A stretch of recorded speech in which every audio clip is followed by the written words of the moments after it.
Salut, une petite vidéo pour demain, c'est pêche aux silures comme d'hab, comme tous les jours. Donc je vais pêcher au pélé, au gros pélé de 30 mm demain. Voilà. Parce que là ça commence à passer, les saucisses et les poulets ils commencent à en avoir marre, donc je vais pêcher au gros pélé de 30 mm. Le problème c'est que ça coûte une blinde. Donc je vais vous montrer aujourd'hui comment faire une pâte d'enrobage pour les pélés. Pas cher, parce que le problème aussi c'est que la pâte d'enrobage qui convient avec ces pélés coûte une blinde. Donc, et on en claque un paquet. Donc je vais vous montrer comment faire ça. Alors il vous faut, déjà j'ai percé les pélés, j'ai gardé la cire, parce qu'il faut une perceuse pour les percer. J'ai gardé les copeaux pour pas les jeter. Donc il vous faut un pélé dans les gamelles, 3-4. Là je vais pêcher au calmar et au monster crab. Je mets un pélé et 2 bouillettes. Voilà, ou 2 pélés et une bouillette de chaque côté. Ça fait une grosse bouchée quoi. 2 pélés comme ça, 2 bouillettes.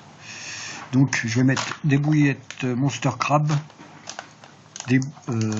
un pélé, une gamelle, 2 bouillettes monster crab, 2-3 bouillettes aussi, c'est du calmar, une poignée de frolic, du bost monster crab et du pain dur.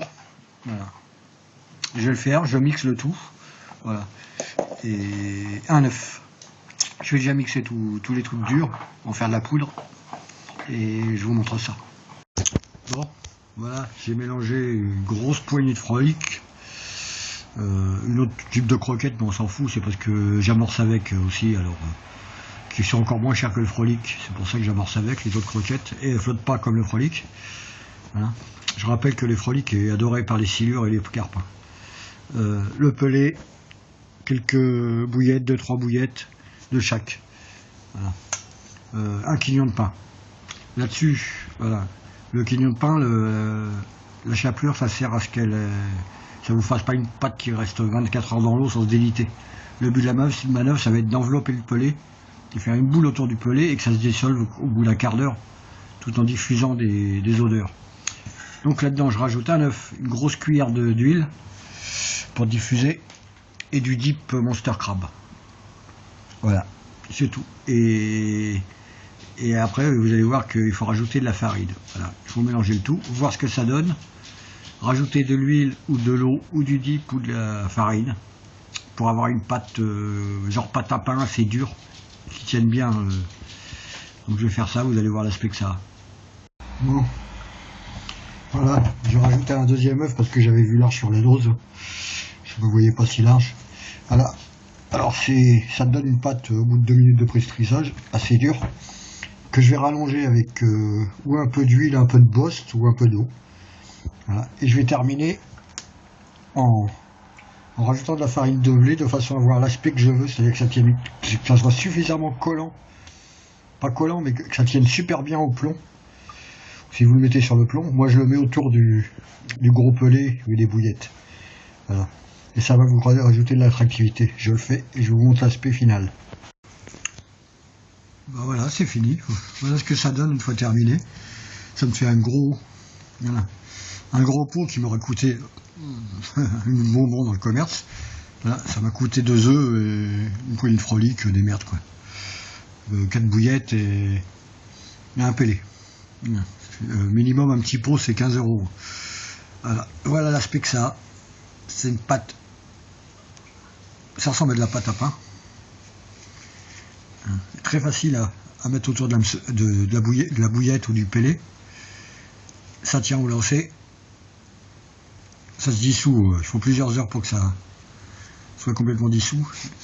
Et ça pue le monster crab, je vais vous garantir. J'ai peut-être un peu forcé sur le monster crab. Voilà. Si jamais vous voulez que ça se dissolve plus vite, je vous conseille d'emmener un petit sachet de, pas besoin d'emmener un pain, un petit sachet de chapelure, que vous faites vous-même bien sûr, du pain dur. Si jamais vous voulez que, par exemple, si ça dure 3 heures à se dissoudre, si vous voulez 1 heure, vous rajoutez un peu de chapelure, mais léger. Vous essayez, vous allez voir qu'avec la chapelure, ça se dissout plus vite. Voilà. Et ben vous venez d'économiser 20 ou 30 € si c'est pas plus. Voilà, parce que le problème de silure, c'est qu'on utilise des énormes appâts. Il faut des grosses boules comme ça. Et ça vous ruine. Voilà. D'ailleurs, je viens d'aller faire des courses, j'ai acheté des pelés, quelques bouillettes, etc. J'en ai eu pour 80 balles. Voilà. Donc, vous pouvez avantageusement aussi, quand je vous dis, vous mettez de l'huile, mettre de l'huile de sardine. Voilà. Un gros pot de pâte d'enrobage qui marche très bien pour la carpe aussi. Hein. Je m'utilise la même pour la carpe. Ça cartonne pour la carpe.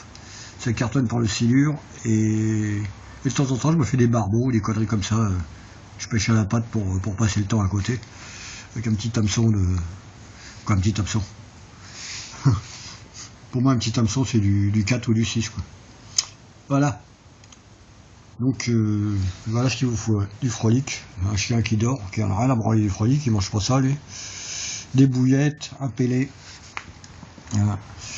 Et la prochaine vidéo ou une autre, je vous montrerai comment faire des bouillettes au frolic, comme ça, qui vous coûtent beaucoup moins cher.